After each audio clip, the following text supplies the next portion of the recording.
Hello guys, welcome back to my channel Rings Kingdom में आपका स्वागत है।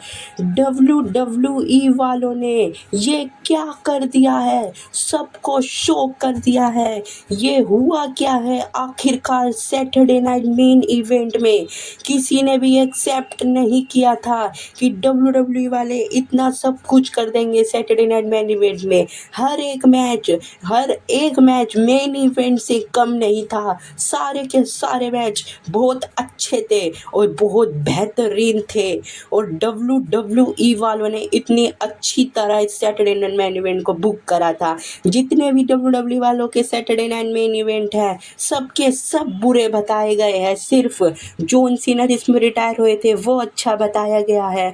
और ये वाला कल जो हुआ था ये वाला भी सैटरडे नाइट मेन इवेंट बहुत शानदार बताया गया है। शो की शुरुआत करते हैं सबसे पहले पेज और ब्री बेला बहुत अच्छा शानदार मैच लड़ते हैं, लेकिन वो अपनी टाइटल रिटेन नहीं कर पाते हैं, वो हार जाते हैं।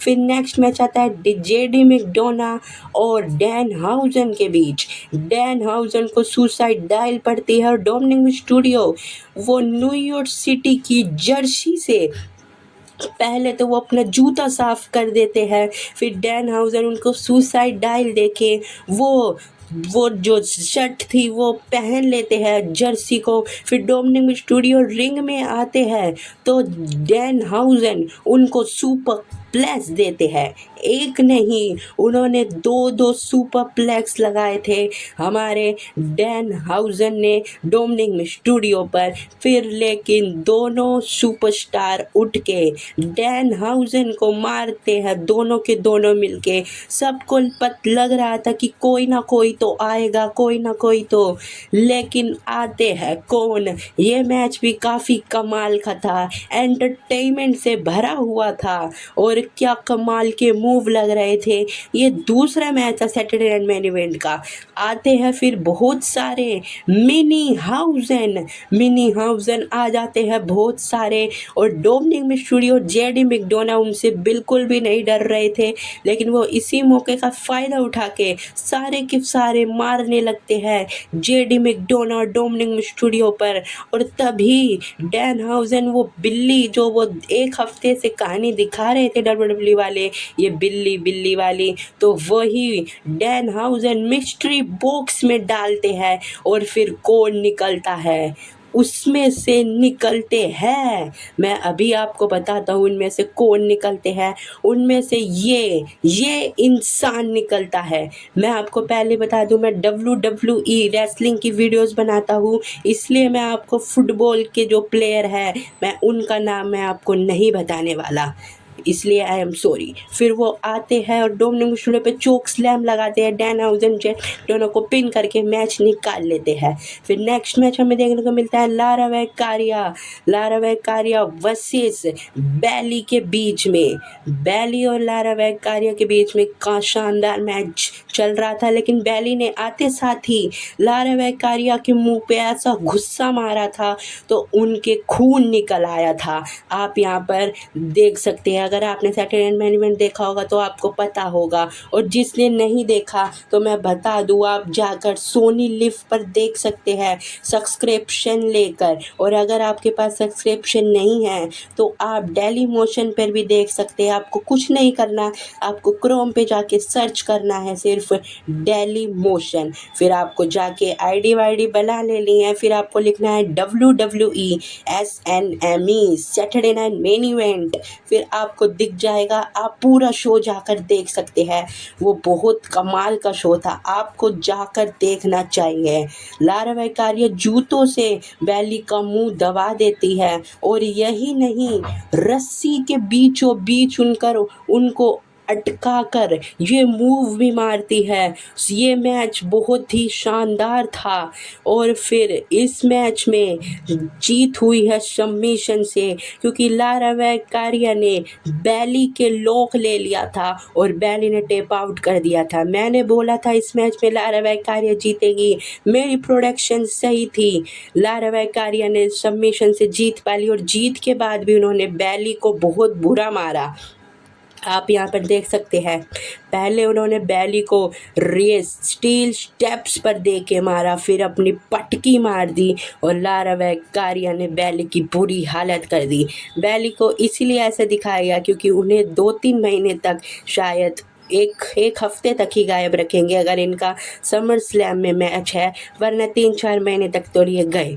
फिर नेक्स्ट मैच हमें देखने को मिलता है Cody Rhodes CM Punk versus Sami Zayn और गुंटर के बीच। सबसे पहले कोडी रोस करते हैं एंट्रेंस, फिर आते हैं हमारे undisputed best in the world CM Punk.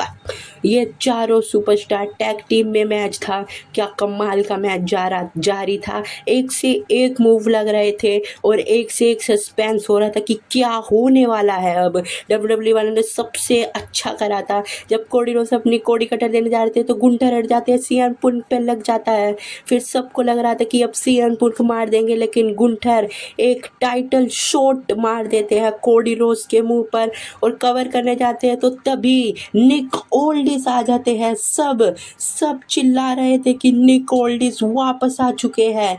निक ओल्डिस आते हैं, टाइटल शॉट मारते हैं गुंटर के मुंह पर। और मैं आपको बता दूं, समर स्लैम का किक ऑफ शो आया था और उस किक ऑफ शो में गुंटर और निक ओल्डिस के बीच में कुछ तय हो चुका है। वो क्या तय हुआ है वो मैं अभी आपको आगे वीडियो में बताने वाला हूँ। फिर सीएम पुंक एक जीटीएस मार देते हैं और कोडी रोस और सीएम पुंक मैच को निकाल लेते हैं। फिर उसके बाद सीएम पुंक टाइटल जब अपने कंधे पर वो रखने वाले थे, तभी वो टाइटल कोडी रोस की आँख पर लग जाती है और कोडी रोस की आँख पर जब टाइटल लग जाती है तो सबको लग रहा था अब क्या होने वाला है, लेकिन तभी सीएम पुंक वहाँ से निकल जाते हैं। लेकिन इनके बीच भी किक ऑफ में कुछ हुआ है समर स्लैम के, और बैक स्टेज में भी कुछ हुआ है।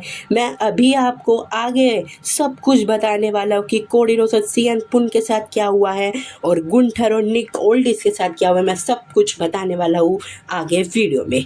फिर हमें नेक्स्ट मैच और नेक्स्ट सेगमेंट देखने मिलती है, जो थी शो का main event, Roman Reigns versus MA champion हमारे। इन्होंने पूरे 54 साल बाद यूके किंगडम को टाइटल ट्रॉफी दिलवाई थी, इसलिए डब्ल्यूडब्ल्यूई वालों ने इन्हें बुलाया था सैटरडे नाइट मेन इवेंट में।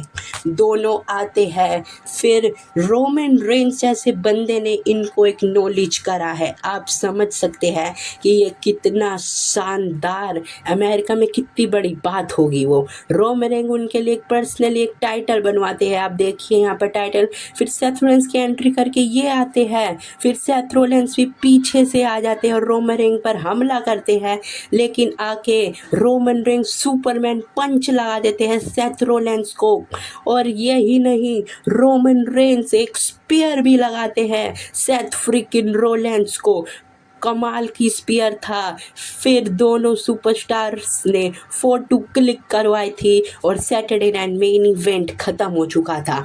आपको सैटरडे नाइट मेन इवेंट कैसा लगा हमें कमेंट बॉक्स में लिख के ज़रूर बताइएगा। मुझे तो personally Saturday night main event अच्छा लगा था, बहुत कमाल का शो था, एक से एक सस्पेंस भी था और मैच में एंटरटेनमेंट भी था। बहुत शानदार शो लगा मुझे सैटरडे नाइट मेन इवेंट। और रोमन रेंस और ये एमजेएफ चैंपियंस दोनों ही ये निकल वहाँ से चले जाते हैं। मैं अपडेट्स के बारे में बात कर लेता हूँ। आप देखिए, WWE वालों ने गुंटर बनाम निक ओल्डिस का मैच डिसाइड कर दिया है। किक ऑफ के शो में इनके बीच में लड़ाई हो चुकी थी और कल के दिन हमें ड्राफ्ट देखने मिला था 2016 में। और रेंडी ऑर्टन और ड्रू मैकिंटायर जैसे टैलेंट 3 महीने से घर पर बैठे हुए हैं, इनके लिए कोई भी प्लान नहीं है। और सैमी ज़ेन के साथ भी यही हुआ है। गुंटर को मैच मिल गया, कोडी और पुन को मिल गया, लेकिन सैमी ज़ेन का क्या वो ही हाल है रेंडी ऑर्टन और ड्रू मैकिंटायर का। लग रहा था कि रेंडी ऑर्टन और कोडी रोस का ही मैच होगा, लेकिन ऐसा नहीं हुआ। रेंडी ऑर्टन कब आने वाले हैं, कहाँ पर आने वाले हैं, ये किसी को भी नहीं पता। मुझे तो लगता है समर स्लैम में ही रेंडी ऑर्टन अपना रिटर्न करने वाले हैं। और सीएम पुंक और कोडी रोज के बीच में बैक स्टेज गाली बकी थी, कोडी रोज ने भी और सीएम पुंक ने भी। तो ये हमारे Bobby Roode, glorious Bobby Roode ने छुटवाई थी इनकी लड़ाई। और किक ऑफ शो में तो लिटरली सीएम पुंक ने तो पूरा धक्का ही दे दिया था कोडी रोज को। फिर ट्रिपल एच ने और भी सुपरस्टार्स ने इनकी लड़ाई छुटवाई थी समर स्लैम के किक ऑफ शो में। आपको जाके यूट्यूब पर देखना चाहिए। और आप देखिए 2007 में इन्होंने टैग टीम बनाई थी अपनी, एक मैच लड़े थे और अब लड़े हैं 2026 में, आप यहाँ पर देख सकते हैं। और आप अब ये बताइए आपका इनमें से सैटरडे नाइट मेन इवेंट में से सबसे फेवरेट मैच कौन सा था, हमें कमेंट बॉक्स में लिख के ज़रूर बताइएगा। मुझे तो सबसे अच्छा मैच के बारे में बात करें तो कोडी रोज का लगा था, और सबसे बेस्ट सेगमेंट रोमन रेंस का ही हुआ था शो में। चलिए मिलता हूँ आपसे नेक्स्ट वीडियो में, तब तक के लिए बाय बाय।